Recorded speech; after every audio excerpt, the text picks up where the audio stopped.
Welcome to our spoken English class. আমরা আজ আমাদের পরবর্তী অধ্যায়টুকু শুরু করব। আমরা এর আগে টেন্সগুলো দেখেছি, প্রেজেন্ট, পাস্ট এবং ফিউচার। এই তিনটে টেন্স সিরিজে 4টে করে ভাগ আছে, সেগুলোকে আমরা দেখেছি। এখন অনেকে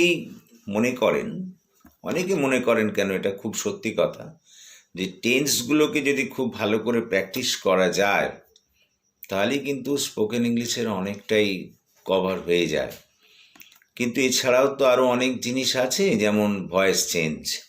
আমাদের কথোপকথনের সময় অনেক সময় ভয়েস চেঞ্জের প্রয়োজন হয়। আমরা আজ থেকে স্পোকেন ইংলিশের জন্য যেভাবে আমরা ভয়েস চেঞ্জগুলোকে ব্যবহার করি, আজকে কিন্তু সেগুলোই আলোচনা করব। আমি বারবার বলেছি যে we are going from Bengali to English. আমরা বাংলা থেকে ইংরেজিতে যাচ্ছি।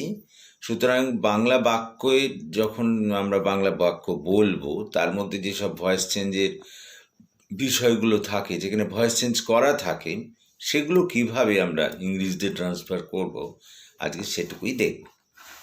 আমি আজকে প্রথমেই বলি, যদি বাংলা বাক্যের শেষে দেখো এরকম আছে, করা যায়, খাওয়া যায়, নাচা যায়, ঘুমানো যায়, দুটো ক্রিয়া দেখো, করা যায়, খাওয়া যায়, খাওয়া একটা, যায় একটা, করা একটা, যায় একটা, তাই নাকি?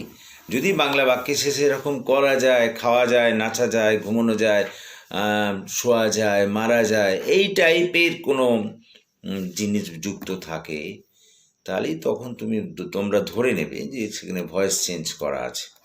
এবং এক্ষেত্রে ভয়েস চেঞ্জ করতে গেলে তোমাকে দেখতে হবে যে ওই যে করা যায়, খাওয়া যায়, নাচা যায়, ঘুমানো যায় বলা হচ্ছে, ওটা নিশ্চিত অর্থে কি না অনিশ্চিত অর্থে, না সম্ভাবনা অর্থে। যদি নিশ্চিত অর্থে বোঝায়, তাহলে সেক্ষেত্রে বাক্য গঠনের নিয়ম হলো, প্রথমে কি বা কাকে দিয়ে প্রশ্ন করে যা পাবে তাই লিখবে, তারপর ক্যান বি, তারপর মূল ক্রিয়ার পাস্ট পার্টিসিপল, তারপর অন্যান্য কর্ম।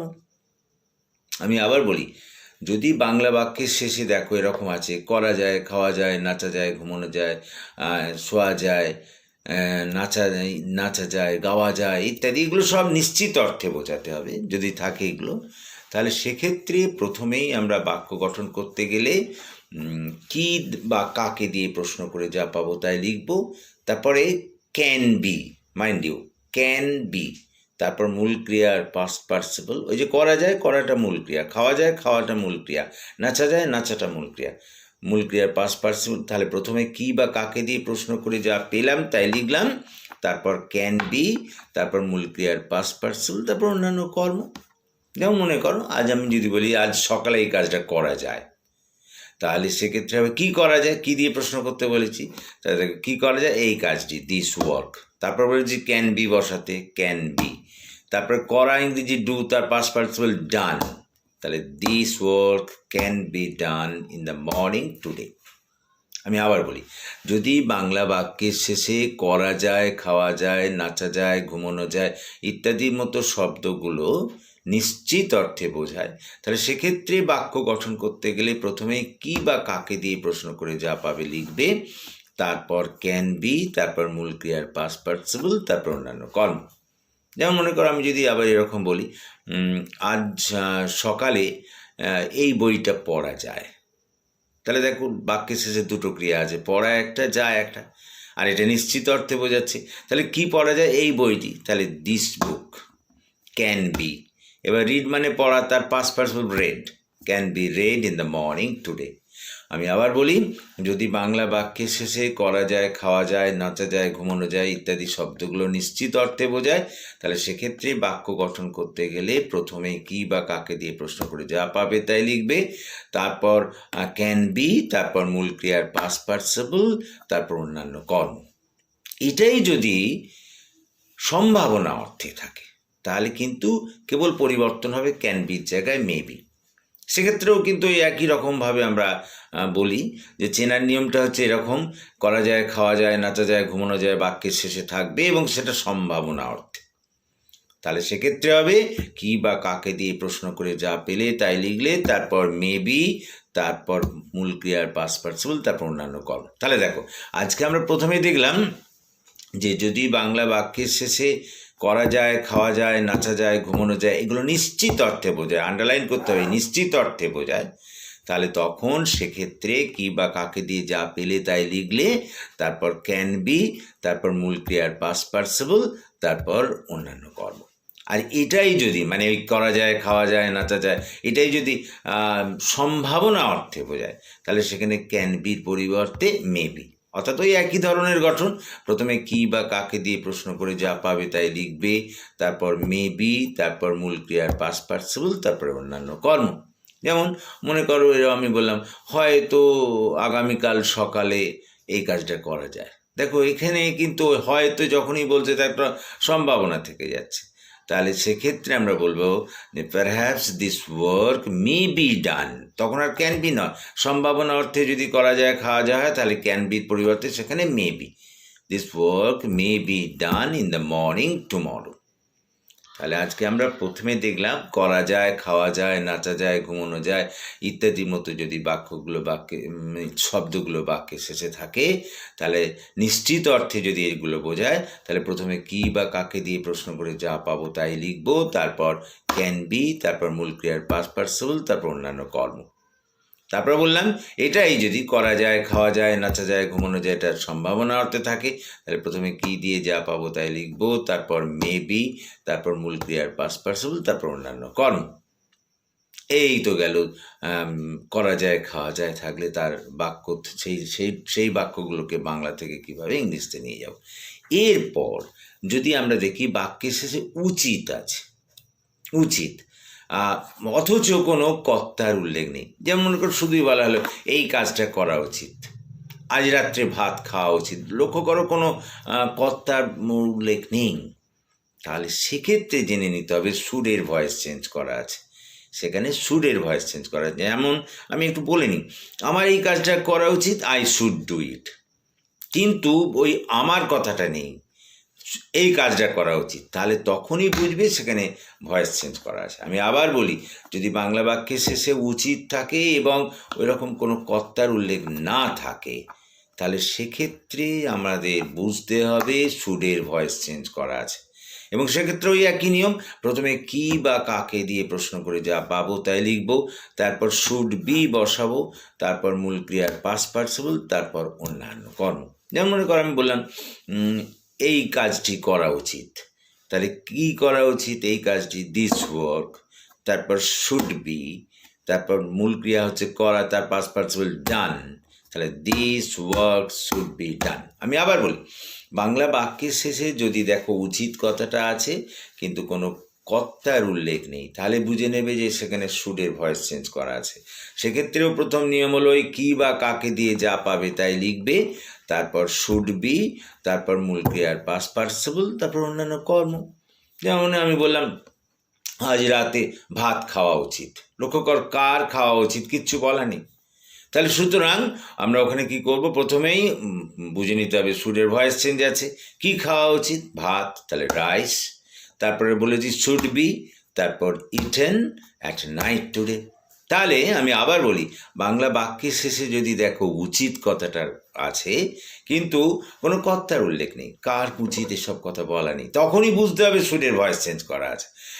এবং সেক্ষেত্রে নিয়ম হলো প্রথমে কি বা কাকে দিয়ে যা পাবে তাই লিখবে, তারপর শুড বি, তারপর মূল ক্রিয়ার পাস্ট পার্টিসিপল, তারপর অন্যান্য কর্ম। তাহলে দেখো আজকে আমরা দুটো নিয়ম শিখলাম, যে বাক্যের শেষে যদি করা যায়, খাওয়া যায়, নাচা যায়, ঘুমানো যায় ইত্যাদি থাকে এবং সেটা যদি নিশ্চিত অর্থে বোঝায়, তাহলে প্রথমে কি বা কাকে দিয়ে যা পাবে লিখবে, তারপর ক্যান বি, তারপর মূল ক্রিয়ার পাস্ট পার্টিসিপল, তারপর অন্যান্য কর্ম। আর ওটাই যদি থাকে করা যায়, খাওয়া যায়, নাচা যায় এবং সেটা সম্ভাবনা অর্থে, তাহলে তখন প্রথমে কি বা কাকে দিয়ে যা পেলে লিখলে, তারপর মে বি, তারপর মূল ক্রিয়ার পাস্ট পার্টিসিপল, তারপর অন্যান্য কর্ম। এরপরে বললাম যদি দেখো বাংলা বাক্যের শেষে উচিত কথাটা আছে কিন্তু কোনো কর্তার উল্লেখ নেই, তাহলে সেক্ষেত্রে জেনে নাও বাংলা বাক্যে বুঝতে হবে যে সুরের ভয়েস চেঞ্জ করা আছে। সেক্ষেত্রে নিয়ম, প্রথমে কি বা কাকে দিয়ে যা পাবে তাই লিখবে, তারপরে শুড বি, মনে রাখো শুড বি বসাতে হবে, তারপর মূল ক্রিয়ার পাস্ট পার্টিসিপল, তারপর অন্যান্য কর্ম। তাহলে আজকে আমরা এই দুটো জিনিস প্রথমে দেখলাম, এরপর আমরা চলে যাব পরের নিয়ম।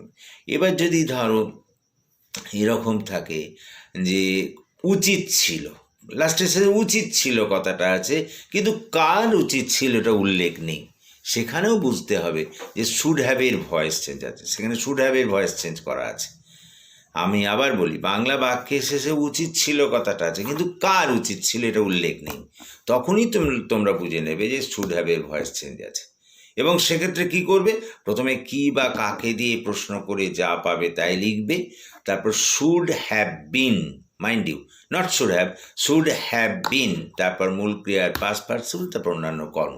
যেমন এরকম বললাম, গতকাল এই কাজটা করা উচিত ছিল, কার উচিত ছিল উল্লেখ নেই, শুধু বললাম গতকাল এই কাজটা করা উচিত ছিল, তখনই বুঝতে হবে যে শুড হ্যাভের ভয়েস চেঞ্জ করা আছে। তাহলে কি করা উচিত ছিল, এই কাজটি, তাহলে দিস ওয়ার্ক, তারপর শুড হ্যাভ বিন, যখন ভয়েস চেঞ্জ করতে হবে শুড হ্যাভের, তখন শুড হ্যাভ বিন বসাতে হবে। তাহলে this work should have bin done yesterday, গতকাল এই কাজটা করা উচিত ছিল। আমি আবার বলি, তাহলে আমি কতগুলো জিনিস করলাম। প্রথমে বললাম বাংলা বাক্যের শেষে যদি করা যায়, খাওয়া যায়, নাচা যায়, ঘুমানো যায় ইত্যাদি জিনিসগুলো থাকে এবং নিশ্চিত অর্থে বোঝায়, তাহলে প্রথমে সেখানে কি বা কাকে দিয়ে যা পাবে তাই লিখবে, তারপর ক্যান বি, তারপর মূল ক্রিয়ার পাস্ট পার্টিসিপল, তারপর অন্যান্য কর্ম। তারপরে বললাম যে করা যায়, যেমন আছে উদাহরণ নিই, যেমন মনে করো আমি বললাম যে একসঙ্গে 8টা রসগোল্লা খাওয়া যায়, আমি বললাম একসঙ্গে 8টা রসগোল্লা খাওয়া যায়, দেখো লক্ষ্য করো লাস্টে খাওয়া যায়, আর নিশ্চিত অর্থে, সম্ভাবনা নয়, সক্ষম অর্থে আছে, নিশ্চিত অর্থে, তাহলে কি খাওয়া যায়, 8টা রসগোল্লা, তাহলে 8 রসগোল্লাস ক্যান বি, আমি বলেছি এরকম ক্ষেত্রে ক্যান বি বসবে, তারপর মূল ক্রিয়ার past participle, can be taken at a time, তাহলে 8 rasgullas can be taken at a time, 8টা রসগোল্লা খাওয়া যায় একসঙ্গে, বা ক্যান বি টেকেন বা ক্যান বি ইটেনও লেখা যায়, কিন্তু টেকেন বলাটাই ভালো এক্ষেত্রে। এরপরে আসছি যে যদি এগুলোই করা যায়, খাওয়া যায়, নাচা যায়, ঘুমানো যায়, সম্ভাবনা অর্থে বোঝায়, কোনো কর্তার উল্লেখ নেই, অথচ এরকম যদি সম্ভাবনা অর্থে থাকে, তাহলে সেক্ষেত্রে কিন্তু ক্যান বির পরিবর্তে মেবি। যেমন মনে করা গেল যে হয়তো আগামীকাল এই কাজটা করা যায়, তাহলে এটা সম্ভাবনা অর্থে, তাহলে this work may be done tomorrow. আমি এই যে বললাম যে যদি নিশ্চিত অর্থে করা যায়, খাওয়া যায়, নাচা যায়, তাহলে সেক্ষেত্রে সাহায্যকারী ক্রিয়া হিসেবে ক্যান বি, আর এইগুলো যদি সম্ভাবনা অর্থে বোঝায়, করা যায়, খাওয়া যায়, নাচা যায়, তাহলে সেখানে মেবি। কোন নিয়ম, কি বা কাকে দিয়ে প্রশ্ন করে যা পাবে তাই লিখবে, তারপরে ক্যান বি অথবা মেবি, নিশ্চিত অর্থে বোঝালে ক্যান বি, আর যদি সম্ভাবনা অর্থে বোঝায় মেবি, তারপর মূল ক্রিয়ার পাস্ট পার্টিসিপল, তারপর অন্যান্য কর্ম। এরপরে এলাম যে যদি দেখো যে উচিত ছিল বাক্যের শেষে আছে কিন্তু কোনো কর্তার উল্লেখ নেই, তখন বুঝবে শুড হ্যাভের ভয়েস চেঞ্জ আছে। সেক্ষেত্রে নিয়ম হলো প্রথমে কি বা কাকে দিয়ে প্রশ্ন করে যা পাবে তাই লিখবে, তারপর শুড হ্যাভ বিন, তারপরে শুড হ্যাভ বিন, তারপর মূল ক্রিয়ার পাস্ট পার্টিসিপল, তারপর অন্যান্য কর্ম। যেমন গতকাল কুকুরদের খাবার দেওয়া উচিত ছিল, দেখো কার খাবার দেওয়া উচিত ছিল উল্লেখ নেই, তাহলে কি দেওয়া উচিত ছিল, বলো খাবার, তাহলে ফুড। তারপরে বলেছি should have bin given to the street dogs, রাস্তার কুকুরদের খাবার দেওয়া উচিত ছিল। এরপরে আমরা দেখেছি যে শুডের ভয়েস চেঞ্জ, মানে যদি বাংলা বাক্যের শেষে দেখো উচিত কথাটা আছে কিন্তু কার উচিত এইসব কিচ্ছু উল্লেখ নেই, তাহলে তখন বুঝে নেবে শুডের ভয়েস চেঞ্জ করা আছে। যেমন মনে করো এই কাজটা করা উচিত, this work should be done, তার মানে যখন বাংলা বাক্যের শেষে উচিত কথাটা থাকবে কিন্তু কোনো কর্তার উল্লেখ থাকবে না, তখনই বুঝে নেবে শুডের ভয়েস চেঞ্জ করা আছে, এবং প্রথমে কি বা কাকে দিয়ে যা পাবে তাই লিখবে, তারপর শুড বি, তারপর মূল ক্রিয়ার পাস্ট পার্টিসিপল, তারপর অন্যান্য কর্ম। যেমন মনে করো আমি যদি বলি তার এই কাজটি করা উচিত, this work should be done, রাত্রে ভাত খাওয়া উচিত, rice should be eaten at night. এইভাবে আমরা আজকে পরপর কয়েকটি জিনিস দেখলাম যে কিভাবে সেখানে ভয়েস চেঞ্জগুলোকে আমরা কার্যকর করছি ইন স্পোকেন ইংলিশ। সুতরাং that's all for this day. তোমরা এইভাবে এগুলোকে প্র্যাকটিস করতে থাকো। আমরা এর পরের রিভিশন ক্লাসে এগুলোকে নিয়ে কীভাবে চর্চা করতে হয় আমরা শেখাবো। প্রথমে আমরা টেন্সের দিকটা দেখেছি, তারপরে দেখলাম কি বলো তো ভয়েস চেঞ্জ দেখতে শুরু করেছি। এরপরে আমরা না ইন্টারোগেটিভ সেন্টেন্সে চলে যাবো, কীভাবে জিজ্ঞাসাসূচক বাক্য তৈরি করতে হয়। দেখো, জিজ্ঞাসাসূচক বাক্য তৈরি করার ক্ষেত্রে বলি যে সাহায্যকারী ক্রিয়াটা কর্তার আগে বসিয়ে দিতে হবে, বাকি যা আছে তাই থাকবে, কিন্তু সাহায্যকারী ক্রিয়াটা কর্তার। যেমন করো, আমার ভাত খাওয়া উচিত, তাহলে আই শুড ইট রাইস। আবার যদি বলি আমার কি ভাত খাওয়া উচিত, তাহলে শুডটা আগে চলে যাবে, শুড আই ইট রাইস। কতটা বোঝার চেষ্টা কর। তার স্কুল যাওয়া উচিত, he should go to school. এবার যদি বলি তার কি স্কুল যাওয়া উচিত, should he go to school. আচ্ছা, এরপরে বলি যে ডাব্লিউএইচ দিয়ে যদি করতে হয় বা প্রশ্ন, তাহলে এটা আবার ডাব্লিউএইচটা তারও আগে চলে যাবে। তার মানে ডাব্লিউএইচ দিয়ে প্রশ্ন গঠন করতে হবে। ডাব্লিউএইচ মানে হোয়াট, হোয়েন, হুইচ, এই সবগুলো দিয়ে। তাহলে ডাব্লিউএইচ দিয়ে প্রশ্ন করতে গেলে প্রথমেই ডাব্লিউএইচ শব্দটাকে বসাতে হবে, তারপরে সাহায্যকারী ক্রিয়া থাকবে, তারপর কর্তা, তারপর মূল ক্রিয়া, তারপর অন্যান্য কর্ম।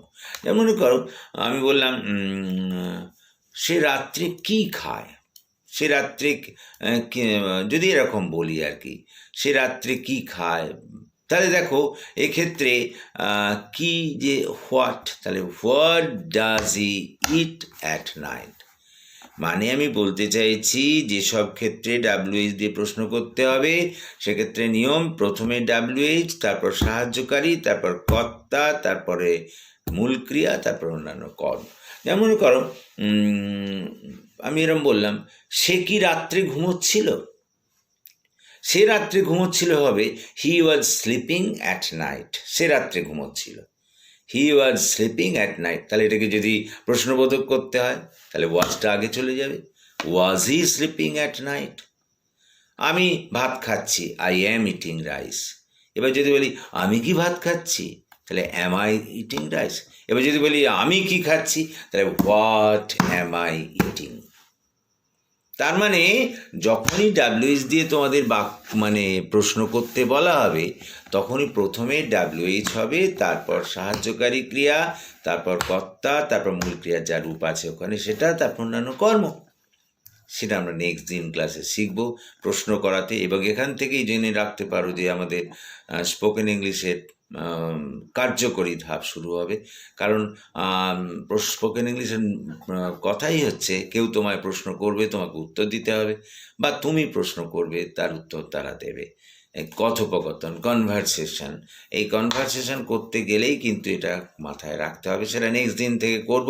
তাহলে আজকে আমরা ভয়েস চেঞ্জ শুরু করেছি, যে প্রথমে দেখেছি করা যায়, খাওয়া যায়, নাচা যায় থাকলে কি করতে হবে, তারপরে দেখেছি আমরা ওই করা যায়, খাওয়া যায় যদি সম্ভাবনার্থে থাকে কি করতে হবে, তারপরে দেখলাম যে উচিত থাকলে কি করে, যদি কর্তার উল্লেখ নেই অথচ উচিত আছে সেটা কি করে বাক্য গঠন করব আমরা ভয়েস চেঞ্জের মাধ্যমে। তারপরে দেখলাম যদি উচিত ছিল থাকে সেক্ষেত্রে ভয়েস চেঞ্জের মাধ্যমে কিভাবে বাক্য গঠন করব। Those things we have done today. তাহলে আজ আমরা এখানেই থামছি। Let us stop here today. আমি আবার বারবার বলি যে এই স্পোকেন ইংলিশ কিন্তু বারবার প্র্যাকটিস করতে হবে। প্র্যাকটিস ইজ দ্য কি ওয়ার্ড ইন স্পোকেন ইংলিশ। এটা সকলকে জানতে হবে যে প্র্যাকটিস যদি করতে না পারো তাহলে কিন্তু স্পোকেন ইংলিশ আসবে না। এই নিয়মগুলো তো জানতেই লাগবে, এই নিয়মগুলোকে কার্যকর করতে হবে। যেন মনে করো তুমি বাড়িতে বসে আছো, তখন হঠাৎ মনে হলো আমার এই কাজটা করা উচিত, বাক্যের শেষে দেখো উচিত আছে, আমার কর্তারও উল্লেখ আছে, তাহলে সেক্ষেত্রে নিয়ম হলো প্রথমে কর্তা, তারপর শুড, তারপর মূল ক্রিয়ার প্রেজেন্ট রূপ, তারপর অন্যান্য কর্ম। এই যে প্রথম দিকে শিখিয়েছিলাম আমি, মনে করে দেখো। তাহলে আমার এই কাজটি করা উচিত, I should do this work. হ্যাঁ, তারপরে দেখো এরকম যদি হয়তো দেখছো মা রান্নাঘরে রান্না করছে, তখন মনে মনে মা আজ আমার জন্য মাংস রান্না করছে, দেখো করছে, খাচ্ছে, যাচ্ছে, এরকম থাকলে আমি শিখিয়েছি আগের দিকে, দেখবে প্রেজেন্ট কন্টিনিউয়াস টেন্সে আছে। তাহলে mother is cooking meat in the kitchen. এইরকম নিজেই মনে মনে ভাসতে হবে এবং সেগুলোকে ট্রান্সলেট করতে হবে। এবং যে যত এটা প্র্যাকটিস করবে স্পোকেন ইংলিশ কিন্তু তত তার সড়গড় হবে। সুতরাং আজ আমি এখানে থামি, ওইগুলো আমরা দেখবো রিভিশন ক্লাসে next day. So late us stop here today. তোমরা ওই সেই একই কথা, আমার এই চ্যানেলটিকে সাবস্ক্রাইব করো এবং অন্যদের মধ্যে শেয়ার করো, সকলকে ফলো করতে বলো। আর তোমরা যারা ফলো করছো, যদি কোনো জিজ্ঞাসা থাকে আমাকে কিন্তু জিজ্ঞাসা করতে পারো, you may ask me through telephone. আজ আমরা থামি এখানে। So that's all for this day.